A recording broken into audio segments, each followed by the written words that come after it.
You know that sinking feeling when you find another team with 60 groups and no owners. You clicked through the audit report, the dynamic rules, the expiration settings. It never ends. But all of it, finding the sprawl, hiding the sensitive membership, setting the policy, and cleaning up the dead groups, all of it is one audit-ready script. By the end, you will have a tenant that cleans itself, and a safety net so you never lose a group by accident. You're learning how to bring order to group governance with practical cleanup and policy steps. If you want to take that automation further, this course shows how to build AI agents that handle tasks like user lifecycle management, license administration, and security investigations across Microsoft 365. It uses Microsoft Graph, Python, and Azure AI, and includes hands-on labs and a capstone project to design a multi-agent admin platform. We start by diagnosing why self-service group creation got out of hand, inspecting the tenant settings with Get-MG group setting. Next, we hunt down every group missing an owner for over 60 days, combining Get-MG group and Get-MG group owner to export a cleanup list. Then we fix a dynamic group that accidentally scoops up interns, using Update-MG group to correct its membership rule. We also lock down a sensitive committee group by making its membership private with another Update-MG group call. The real prevention comes when we turn on an expiration policy using new MG group lifecycle policy, so groups don't live forever. First, though, we build a non-human identity that lets all these scripts run on a schedule. You walk away with a complete set of scripts you can run against any Microsoft 365 tenant to govern and clean up groups. Before any of this can be automated, the tenant needs an identity that a script can sign in as. We build that in code, because a course about automation should not start by asking you to click through a portal. By the end of this section, you will have an app registration, a service principal, and a connection that needs no human at all. We start by installing the Microsoft Graph PowerShell SDK. This gives us the cmlets our governance labs will use, like Get-MG group and new MG group lifecycle policy. Installing for the current user avoids needing local admin rights. We connect interactively just this once. We ask for application read-write-all to create the registration, app role assignment read-write-all to grant consent, and directory read-all to look up the graph service principal. These are only for the setup script, not for the course labs. We never guess a permission GUID. We fetch the graph service principal and filter its app roles by name. We need group read-write-all to manage groups, group member read-write-all to hide membership, and directory read-write-all for lifecycle policies. This is the least privilege required for the labs. We register an application named M365 Group Governance. This creates an identity our scripts can use to authenticate unattended. The service principal is the local representation of that app inside our tenant, and it is what we actually assign permissions to. We create a client secret so our scripts can log in without a person clicking a consent dialog. A secret is a password for the application. It has an expiration date, and when it expires, every automated script that relies on it will break silently. In production, a certificate is a stronger choice. Admin consent is the act of an administrator approving the permissions for the entire tenant, so no user is ever prompted. We open the consent URL in a browser, click accept, and then verify the service principal is provisioned. This is a one-time step. The script ran successfully. We now have an app registration called M365 Group Governance, a service principal in our tenant, and a client secret that expires in 6 months. Admin consent has been granted for the 3 permissions our course labs require. The app is ready for unattended use. Before we delete anything, we need to understand how we got here. 60+ ownerless groups don't just appear, they come from a policy that lets everyone create groups without guardrails. In Microsoft Entra, that policy isn't stored on any group object. It lives in a directory settings object tied to a template called group.unified. If the tenant has never customized the template, the hidden default kicks in, and that default allows every licensed user to create groups freely.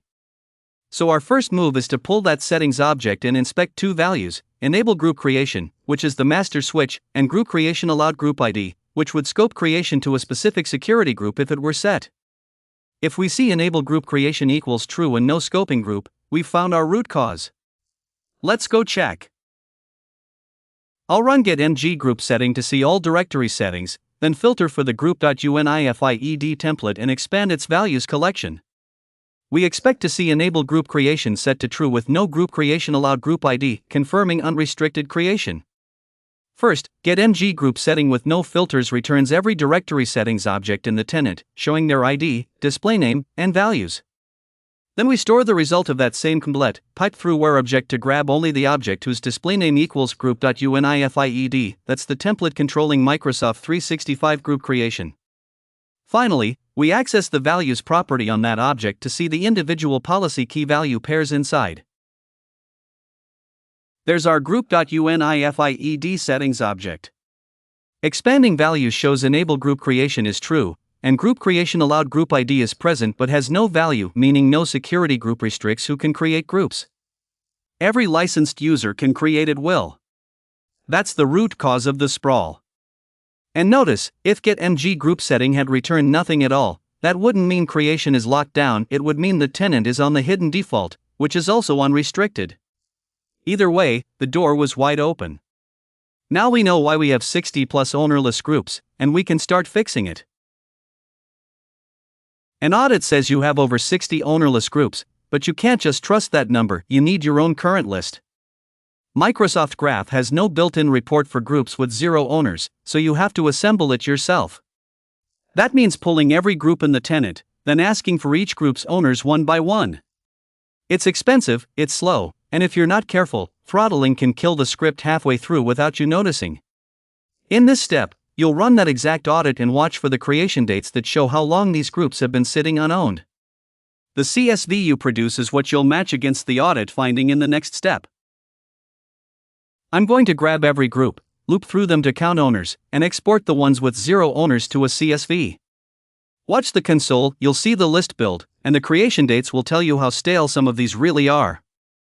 First, get mg group with all in property pulls every group's ID, display name, and created datetime into a variable. Then a for each loop hits each group with get mg group owner, using the group's ID. If the owner count is 0, that group object gets collected into the ownerless array. Finally, we select the 3 fields we care about and export to ownerless groups.csv with no type information header. There they are, 63 groups with 0 owners, some dating back to 2021. That's exactly what the theory predicted, no single report, just a raw loop that survived throttling long enough to give us a real list. The creation dates confirm these aren't new, they've been ownerless for years.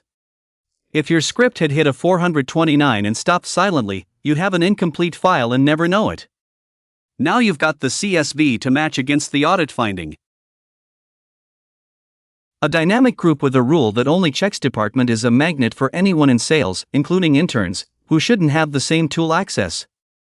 Rather than rewriting the whole rule from scratch and risking a typo that breaks legitimate matches, the safest fix is to read the current rule first, then layer on an explicit exclusion for the employee type intern. But here's the catch, update mg group will happily accept a rule that looks valid but is logically wrong, a flipped operator or wrong casing, and return no error. So the real proof isn't the command output, it's checking the group membership afterward.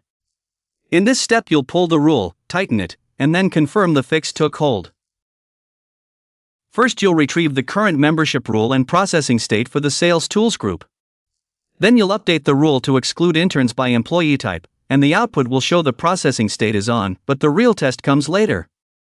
Get mg group fetches the group by its ID, asking specifically for the display name, membership rule, and membership rule processing state properties so you can see exactly what's in place. Then update mg group targets the same group ID and sets the new membership rule. Notice the double quotes around sales and intern inside the string, and the any operator to say employee type not equal to intern. The membership rule processing state is set to on, so Entra immediately starts re-evaluating. The first table shows the original rule, just a simple department check, which is why interns were slipping in. The second table confirms the rule now includes the employee type exclusion, and the processing state is on, so Entra will re-evaluate. But remember the pitfall, a clean output doesn't prove the rule is logically correct. The real confirmation comes when you check group membership later and see those intern accounts are gone. The Comp Review Committee group contains HR-sensitive membership that ordinary employees should not be able to browse. Simply making the group private controls who can find and join it, but it does not hide the member list from people who already know the group exists. That is where the hidden membership visibility setting comes in. It is a distinct flag that specifically suppresses the roster from non-members in Outlook and standard graph member queries, without changing discovery or join behavior.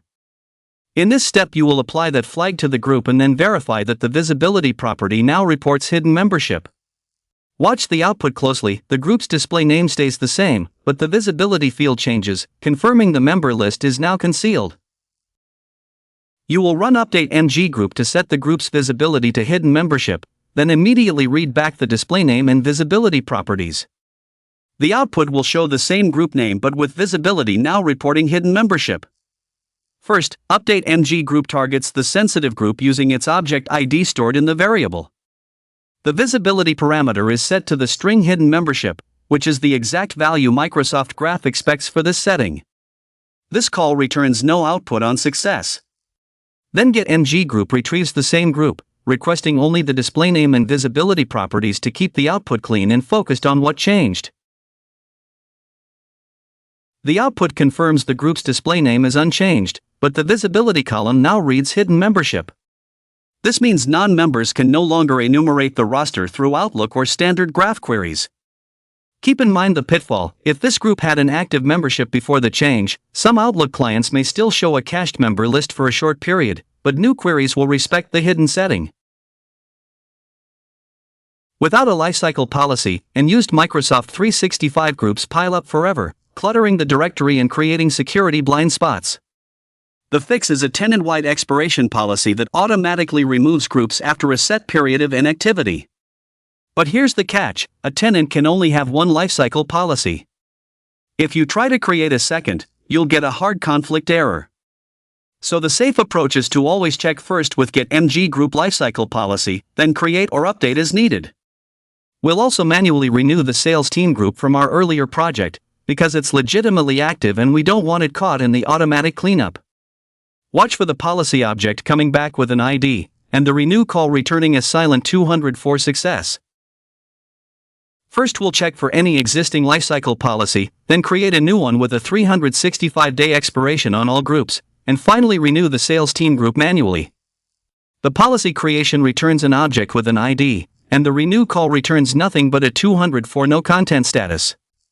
We start with getMG group lifecycle policy to see if a policy already exists. This is the critical safety check. Next, new MG group lifecycle policy creates a fresh policy. Group lifetime in days is set to 365. Managed group types is also it covers every Microsoft 365 group, and alternate notification emails points to our admin team so they get warnings before groups expire. Finally, we use invoke MG graph request to post to the renew endpoint for the sales team group, using the variable we stored its ID in earlier. That manually resets its expiration clock. The policy came back with an ID, confirming it was created successfully, and you can see the 365-day lifetime and all managed group types we specified. The renew call returned no output, which is exactly what a 200 for no content means. The sales team group's expiration clock has been silently reset, pushing its next expiration out another full year. When you delete a Microsoft 365 group, it isn't gone right away. Remove MG group performs a soft delete, placing the group into a 30-day recycle bin. This is your safety net. If someone realizes a dead group was actually in use, you can restore it completely. Membership, settings, even a dynamic membership rule all come back intact. But that window is strict.